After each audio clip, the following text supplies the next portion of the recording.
नमस्कार दोस्तों। आज मैं प्रधानमंत्री जी को नए भारत संकल्प पर अपना विचार व्यक्त कर रहा हूँ। प्रधानमंत्री बोल रहे हैं कि भारत नया हो गया है, नया है। मैं आपको बता देता हूँ कि भारत कभी पुराना हुआ ही नहीं। भारत शुरू से नया ही आज भी जैसे कोई जगह मान लिया छोड़ के जाते हैं तो जगह वही रहता है, पुराना नया की बात नहीं होती है। आदमी भले पुराना हो जाता, आदमी बूढ़ा हो जाता, आदमी का जगह छूट जाता है। इस चलते भारत जो है शुरू से नया है, आज भी नया है, आगे भी रहेगा।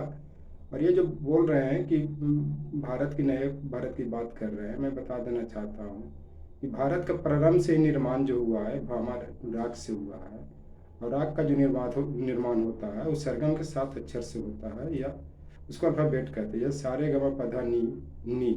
उसी तरह से भारत के निर्माण में 7 संप्रदाय मुख्य रूप से प्रारंभ से ही भूमिका निभाया है: हिंदू, मुस्लिम, सिख, ईसाई, बौद्ध, जैन, यहूदी। और जब राग में किसी का भी एक अक्षर भी नहीं मिलता है तो संगीत नहीं बनता है, कोई गाना बजता नहीं। इस तरह से भारत के निर्माण में एक संप्रदाय का अस्तित्व समाप्त हो जाएगा तब भारत समाप्त हो जाएगा। ये सबको पता है और सब लोग जानते हैं।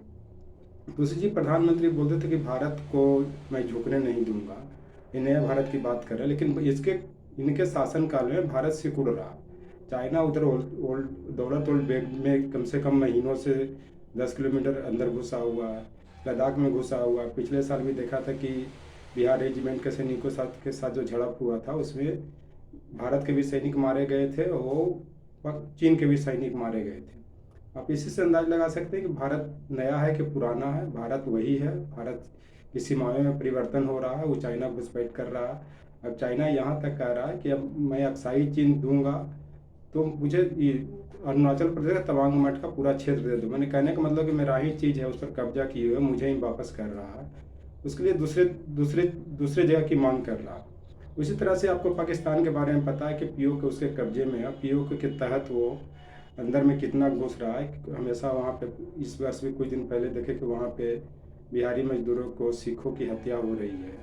और पुंछ का जो जंगल में वहाँ पे आतंकवादी कैंप चला रहा है, ये लोग कुछ नहीं कर रहे, सबको पता है। जबकि इन्होंने 370 और 35 से हटा दिया है। 370 और 35 से हटाने का फायदा क्या हो, जब कोई वहाँ पे कोई काम ही नहीं हो रहा है, देश की सुरक्षा के लिए चुनौती बढ़ रहा है, तो क्यों हटाया उन्होंने। और एक कहावत है कि राम राम नाम की लूट है, लूट राम राम राम नाम की लूट है, लूट सके तो लूटियो, भारत देश भंडार है। कहने का मतलब कि राम नाम का लूट है जो भारत देश एक भंडार के रूप में जो पाकिस्तान और चाइना समझ रहा है, लूट रहा है। अब आगे भी लूटेगा, ये पीछे भी लूटा था, ये लोग कुछ नहीं कर रहे। तो नया भारत कहाँ है, तो भारत से कुड़ रहा। भारत तो वही है। मैथिली शरण गुप्त ने भी अपनी कविता भारत भारती में कहा था कि हम कौन थे, क्या हो गए, क्या हो गए और क्या होंगे अभी, आओ बिचारे आज मिलकर ये समस्याएं सभी। कहने का मतलब कि इस स्वतंत्रता आंदोलन के दौर में ही इन्होंने कविता लिखा था ब्रिटिश के खिलाफ कि हम लोग को विचारने की बात है कि भारत विश्व गुरु था, भारत कभी पुराना नहीं हुआ, हमेशा नया रहा है। लेकिन ब्रिटिश ने ये जो यहाँ पे इस तरह से जो शोषण कर रहा है या रूल कर रहा है, किसके कारण कर रहा है? भारतीयों के फुट के कारण हो रहा है, गवर्नमेंट की कमी।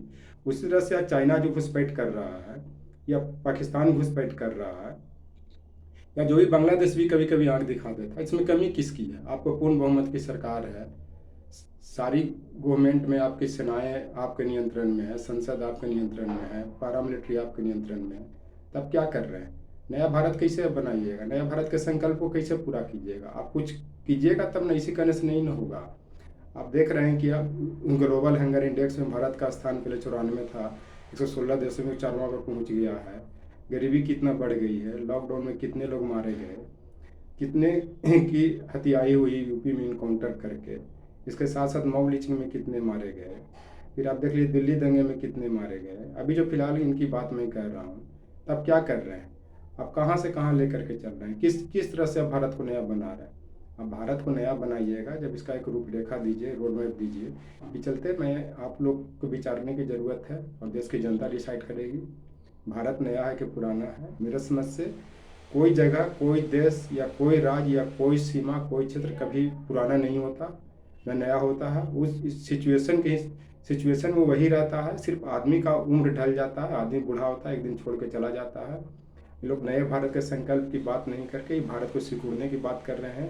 इस पर इन पर उन पर कोई बयान नहीं आ रहा। यहाँ तक कि जो भी चौकियों पर भारतीय सेना जो पहाड़ी पर चाइना के खिलाफ कब्जा किए हुए था उसको भी इन्होंने खाली करवा दिया है। और अंदर नए लोग क्या खेल रहे हैं नहीं कर रहे हैं, ये आप लोग को निर्णय करना, आप लोग को डिसाइड करना है। Thank you.